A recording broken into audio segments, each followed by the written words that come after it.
Sebab sekarang ni pun definisi orang muda tu pun dah dikembangkan lagi. Betul. Sebelum ni kalau kita dalam konteks lapangan politik, kalau kita sebut orang muda tu, kita hanya akan lihat pada umur 21 ke atas lebih kurang. Tapi sekarang kita ada tambah lagi sekurang-kurangnya 3 tahun, 18, 19 dan 20 tahun. Yes. Ini Yeah.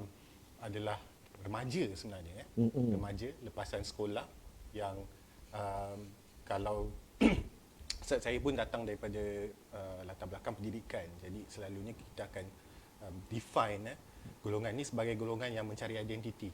Dia masih belum bertemu identiti dia.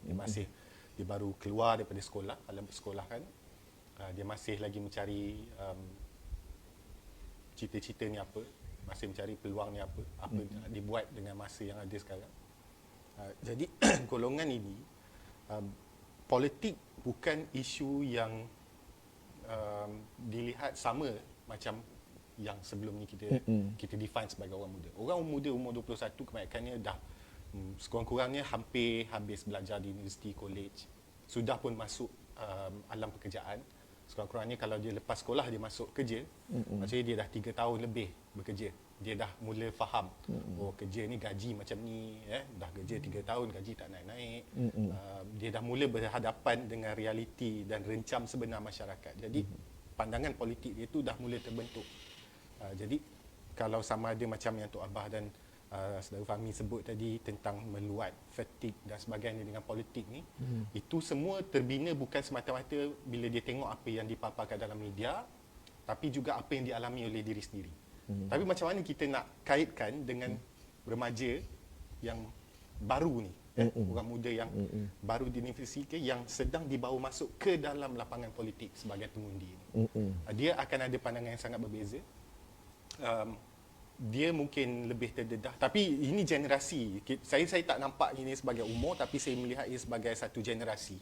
Dan generasi ini adalah generasi yang saya define sebagai satu generasi yang sangat tercerah. Dia lahir dalam suasana yang sangat mencabar. Kita boleh compare kan, kita boleh bandingkan ini sebagai generasi. Misalnya kalau dulu World War lah, Perang Dunia Kedua tu, kalau kita tengok generasi yang bangkit selepas Perang Dunia, kalau baca buku sejarah lah, kita akan tengok inilah generasi yang mencuba, yang berhempas pula bangunkan balik dunia. So saya rasa dalam konteks ini tak keterlaluan kalau kita cakap ini generasi yang dia keluar daripada sekolah, dia nak masuk alam pekerjaan, dia nak masuk alam college, universiti, pengajian dan sebagainya, tapi dia tengok ini bukan seperti yang aku bayangkan waktu aku bersekolah. There must be something wrong. Mesti ada benda yang tak kena. Dia akan tengok pada bukan saja parti politik, tapi dia akan mula tengok pada semua isu-isu yang terkait dalam kehidupan dia. Dia akan mula tengok generasi-generasi terdahulu, apa yang dibuat dengan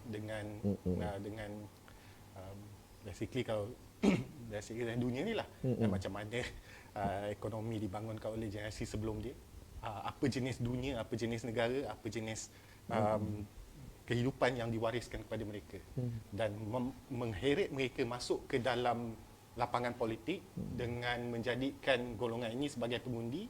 Ini adalah satu cabaran besar bagi kebanyakan daripada orang yang sudah berada dalam lapangan politik ini. Sebab itu saya ingat